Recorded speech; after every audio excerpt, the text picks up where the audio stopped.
What terrible thing does a parent have to do to make a police officer believe that they should be arrested?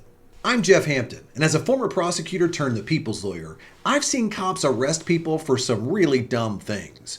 But what happened to a suburban mother in Texas has got to be right at the top of cops choosing to invade people's lives and government overreach at its finest. A suburban mom from Waco, Texas, was both arrested and charged for child endangerment for allowing her son, her 8-year-old son, to walk home alone. But here's the catch. It was only half a mile, and all of it was in their neighborhood. In this video, I'm breaking down how cops get away with this, what you can do to protect yourself from your Karen neighbors who want to use the cops against you, and finally, how you can protect yourself against cops if they try to pull this against you, your kids, or your grandkids. Meet Heather Wallace, a mother of 3, a college graduate with a degree in education, and like many of us, she's trying to not only juggle parenting, but also working a job and making sure she can handle everyday life. So one day in October of 2021, she was driving her kids home from karate class. Her oldest son, Aiden, began causing a ruckus in the backseat of the car. He was irritating his younger brothers, as kids tend to do, and so instead of punishing him with more screen time or trying to threaten him getting a spanking or something like that, she pulled over on the side of the road and she told Aiden to get out of the car. And then she looked at him. She said, "Son, you're going to have to think about your behavior and you're going to walk the rest of the half-mile home in our neighborhood." Heather thought this would be a great opportunity for Aiden to cool off and also practice some independence and think about what he was doing. Now, I want you to understand, this was not a spur-of-the-moment decision. Aiden had walked this path home many times. This neighborhood was quiet. It was a typical suburban neighborhood in Waco, Texas, very little traffic and almost no crime. In fact, there were no dangerous intersections to cross. There was nothing here that posed an immediate threat or danger to Aiden. Now, here's the question. You might disagree with that parenting decision. People can have differences of opinions about how they can parent their children. The problem is when the law gets involved and they start telling you how you're parenting your child, now we have a problem. This is where Heather's situation took a very dark turn. Approximately 15 minutes after Aiden started his walk towards their house, Heather heard a knock at her front door. To her shock, it was the police, and there was her son Aiden sitting in the back of the patrol car. The officers then explained that a concerned neighbor, probably named Karen, had called the police saying they were very concerned that this young boy might get kidnapped. In fact, the actual 911 call was a little crazy. They were very concerned that a child was walking down a sidewalk in a neighborhood, and even though the neighbor knew that the child lived in that neighborhood, the actual 911 call talked about how they were afraid that the child was unaccompanied and could easily be kidnapped. Let that sink in for a minute.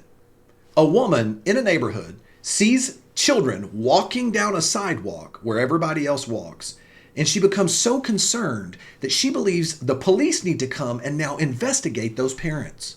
Have we reached a point in our society that the default assumption is that any unaccompanied child must immediately be in danger? The officer then began to lecture Heather, telling her that by allowing her son to walk home just half a mile in their neighborhood was now exposing that child to potential kidnapping or sex trafficking.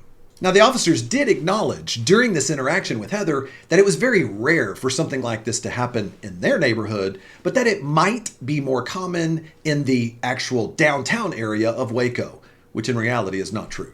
Think about what the cops admitted here.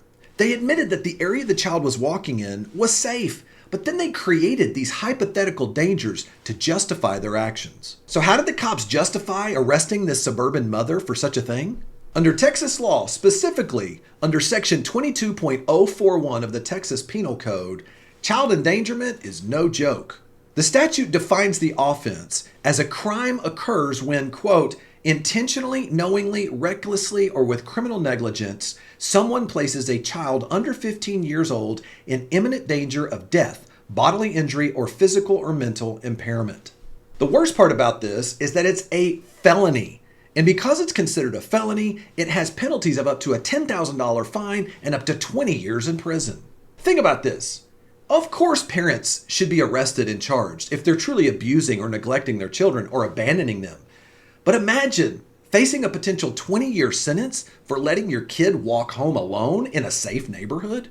So when the officers appeared at Heather's doorstep, the situation quickly spiraled out of control.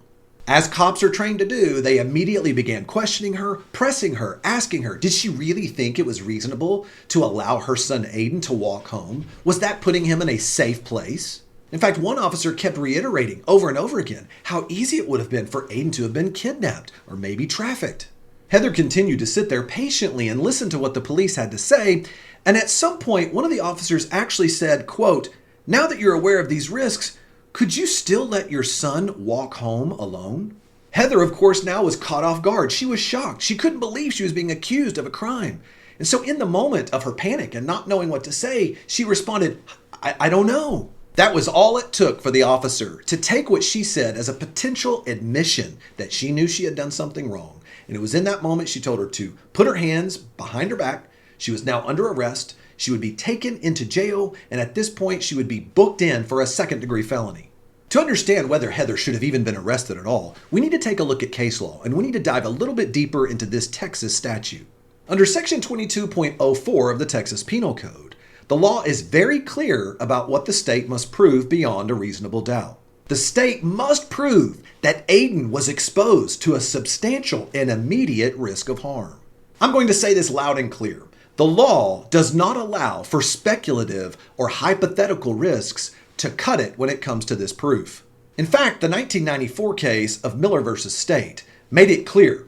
The court said that the state must prove beyond a reasonable doubt that the actual danger was more than just remote or possible. It must be immediate and very likely to occur. As a former prosecutor, I can tell you they were required to prove beyond a reasonable doubt that these parents had placed Aiden in a position where actual harm was very likely to happen. Another important case is Fan versus State. In this 1997 case, a parent was charged with child endangerment for leaving their child in a car for a few moments. The court overturned the conviction in that case for child endangerment by saying people can have differing opinions about parenting decisions. But when it comes to child endangerment, the actions of the parent must be placing that child in immediate and substantial danger.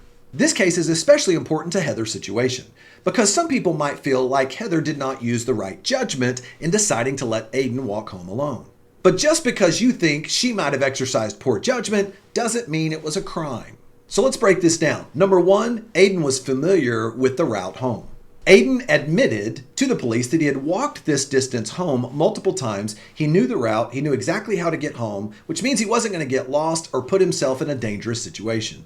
Number two, the safety of the neighborhood. We are talking about an extremely safe neighborhood where there was virtually no crime. In fact, Aiden's neighborhood was ranked as one of the top 10 safest neighborhoods in all of Texas. Number three, lack of immediate danger. There was no specific threat that anything was going to happen to Aiden. You say, wait, Jeff, come on. I mean, technically it could happen, right? Did you know that between 2016 and 2020, there were only 5 child deaths in all the country from a stranger abduction? In fact, driving your kids to school every day or to a playground or anywhere else is actually 400 times more dangerous than letting them walk to school or walk home from school. Why? Because 2,386 children died from car accidents, but only 5 died from stranger abductions. When you apply these realities to Heather's case, the justification for arresting her starts to fall apart. I'm going to say this. Charging her with a felony not only stretches the law to beyond its limits of what its original intent was, but it also creates an entire culture of parents that are now fearful of allowing their children to have some sense of independence. Here's another twist to Heather's story. Ironically, in 2021, the state of Texas actually passed the Reasonable Childhood Independence Law. This legislation was passed to reform child welfare laws. The whole goal here was to actually take government out of parenting. In fact, the spirit of the law stated very clearly that part of parenting is to allow children to learn some independence. And so we don't want to over-police the activities, the innocent activities of parents with their kids. The law permits parents to let their children participate in independent activities that are appropriate for their maturity and their age, as long as there is no imminent danger. This includes walking to school, playing outside alone, or staying home by themselves for a short period of time. The irony is the law was passed to prevent cases just like Heather's. But unbelievably, here's the kicker.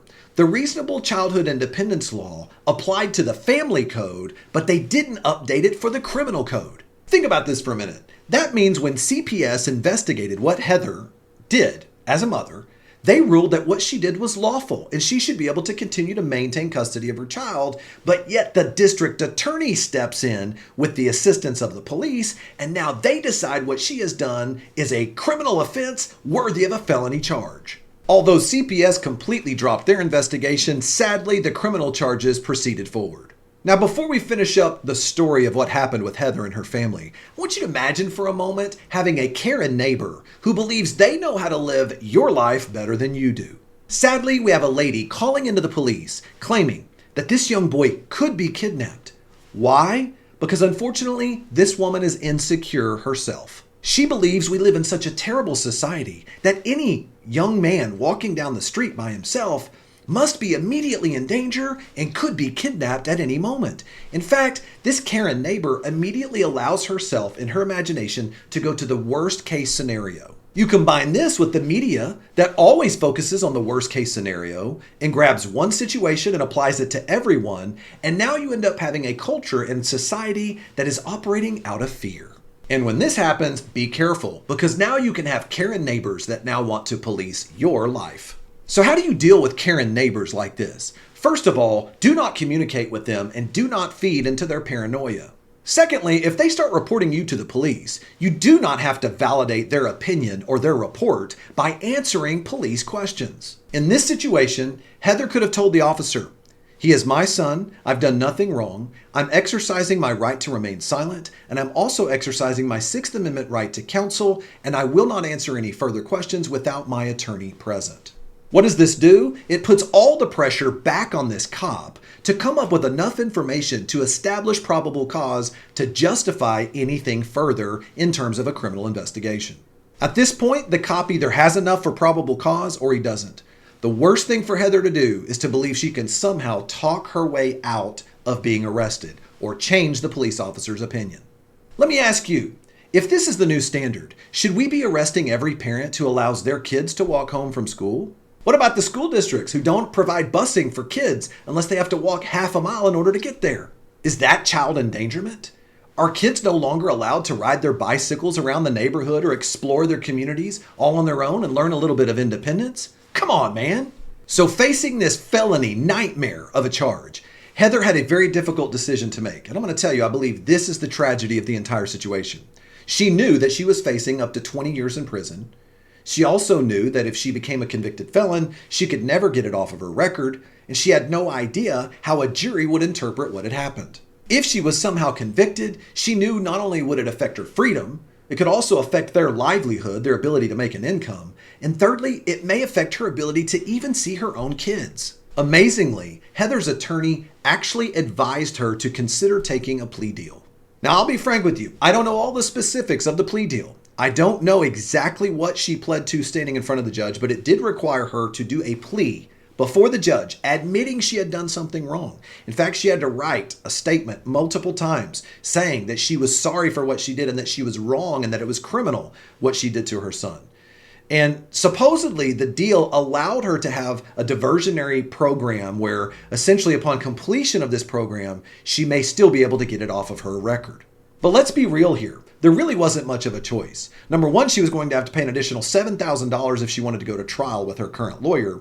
But she also knew there was the risk that if she didn't take this deal and it somehow turned out bad for her in trial, she felt like this was essentially legal coercion. Some of the conditions of her probationary diversion program were not only stringent, but somewhat ironic. She was required to complete 65 hours of community service, but she couldn't work around children, even though they wanted her to perform this activity at a childhood learning center. She also had to take parenting classes, and she had to submit to multiple urinalysis for drug testing over this period of time. The worst part is every time she had to take a drug test, she had to leave her children at home alone for a period of time because she couldn't afford a babysitter. Imagine being forced to put your children into situations that the state might now try to claim as neglectful, all because you have to jump through all of these hoops to prove that you're a fit parent. Heather is like so many other people in the justice system. She felt coerced into taking a plea deal, not because she felt like she was guilty or believed she was guilty, but because she was afraid of the risks of what might happen if she went to a jury trial. Unfortunately, in the United States, over 95% of criminal cases are resolved in this way. In many ways, our system now values expediency and moving quickly to pass cases than it does actually making sure justice has been served. By accepting this plea deal, Heather did avoid the worst case scenario. But it's not like it didn't cost her.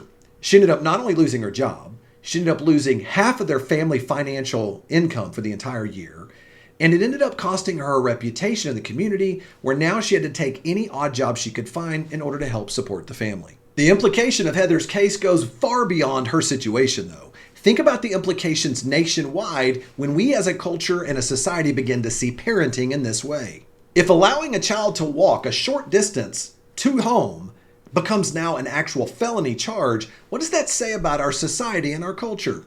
A society that treats independence as dangerous creates a society based upon fear and becoming overly dependent upon the government.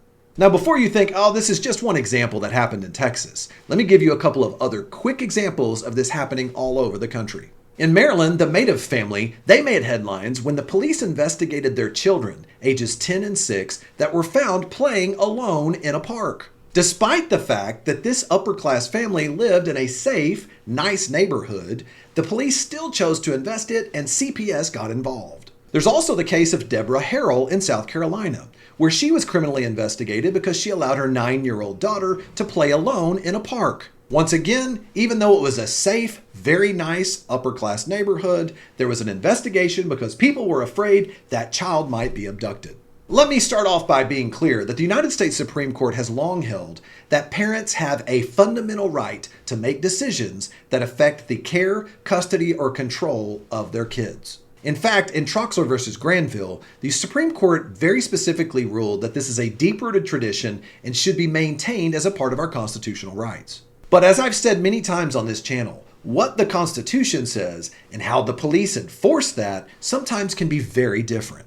We must be very careful here because what we are studying now is the beginnings of when the state decides they want to come in and tell us and you how you should parent your children. Heather's situation is definitely a tragedy, but it's a warning to all the rest of us of where the law and where the state is headed when it comes to the raising of our kids. So what do you think about Heather's arrest? Was it a necessary decision in order to protect a child? Or was it an overreach that infringes on the fundamental rights of parenting? Let me know in the comments below. Speaking of government overreaching and monitoring your every move, did you know that Congress actually passed a law, part of their infrastructure bill, that now requires all new vehicles starting in 2026 to have mandatory alcohol monitoring devices for every driver? That's right, check out this next video where I break down how Congress is forcing everyone to have alcohol detection devices in their car. See you over there.